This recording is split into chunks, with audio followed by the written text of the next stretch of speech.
Yo, y'all. Yo, it's crazy they got me again. The crazy thing is, it just makes me feel so wonderful. I bother you so bad with my statements and my takes that it must be true. Y'all, we got banned again. What are we banned for this time? For talking about the Snyderverse and how bad he wrote Henry Cavill as Superman and how bad that they wrote Batman, Ben Affleck as Batman. It is terrible. You got a Batman killing people and you got a Superman who is unhappy, doesn't know doesn't have anything to live for, and depressed 24/7. I mean, if you can just float and swim with whales, I think that should be a good enough reason why. I mean, for instance, him on that oil rig, he could have saved everyone on the oil rig and not died, or like I don't see how that wouldn't help him feel good about himself.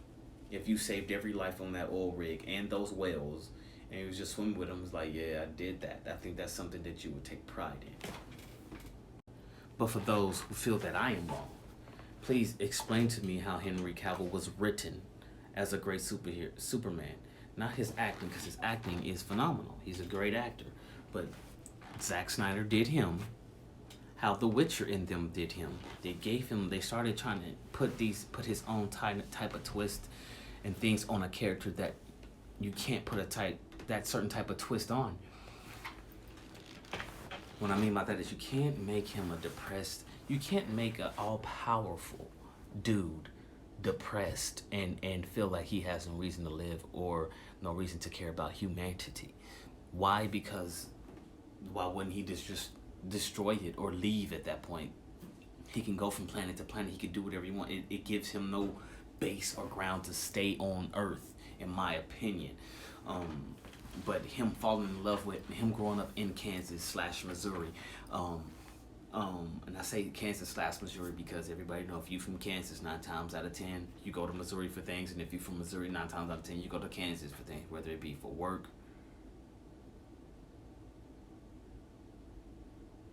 and things of that nature. So what I'm saying is it doesn't make any sense for that, and I don't understand how you have a Batman that kills people, and that's been Batman for 20 years in his first movie in your universe. You just started this universe, and the first thing you do is make Batman 40, 50 years old. Like, to me, that doesn't make sense. I need a young Batman to be around for a while so Batman and Superman can train all the young superheroes, and Batman can pass the mantle off to Static Shock. Yes, Static Shock becomes the new leader of the Justice League in the future. But what I'm saying is I don't get him bonding with Damian Wayne. I don't get him bonding with Dick Grayson, Jason Todd, Kelly, Batwoman, any of these people. You don't get Clark Kent. Connor Kent, Jonathan Kent, Kara Kent, or Kara Danvers, whatever depiction you want to use. You don't get those. DC is mainly a family base. Every superhero has a superhero family 9 times out of 10, and we don't get that from them at all. I don't feel like Batman is any type of detective in Batman versus Superman at all. He's not a detective. How do you get found out by by Wonder Woman, who's not a detective at all? She's just a Superwoman who just followed you around the party. You should be some more strategic.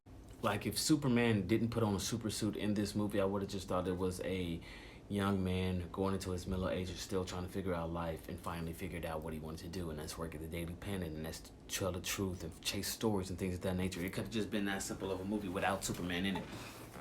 But it's Superman. Superman is supposed to be something that everyone strives to be. Everyone does not strive to be depressed.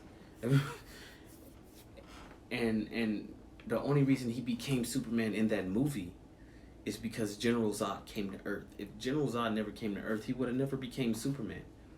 The ages are too different. How are they going to have that real friendship, that unspoken friendship that they have when Batman's too old to change his ways and this guy is too depressed to be the guy that he looks at as a hopeful person? That's why that's why they are the dynamic duo. One is cynical, one's always looking for the the to be the butt of the joke and things of that nature, while the other one is always hopeful and looks for the best in every human being. Y'all get in here, y'all let me know when I was wrong. But this is what bro copyrighted me. I mean, this is what bro got me banned for.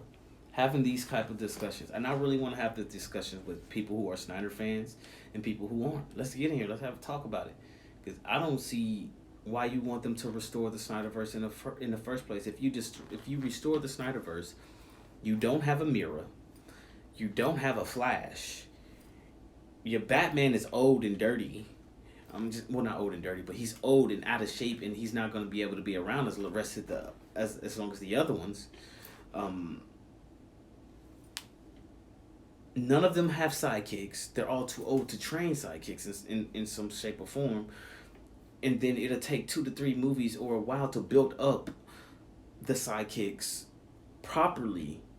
Like Connor Kent, you have to go through Lex Luthor getting Superman's DNA and creating him and doing all that type of stuff.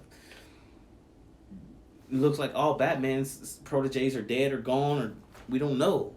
So that's what I'm saying. Y'all get in here and talk to me. We have nice debates.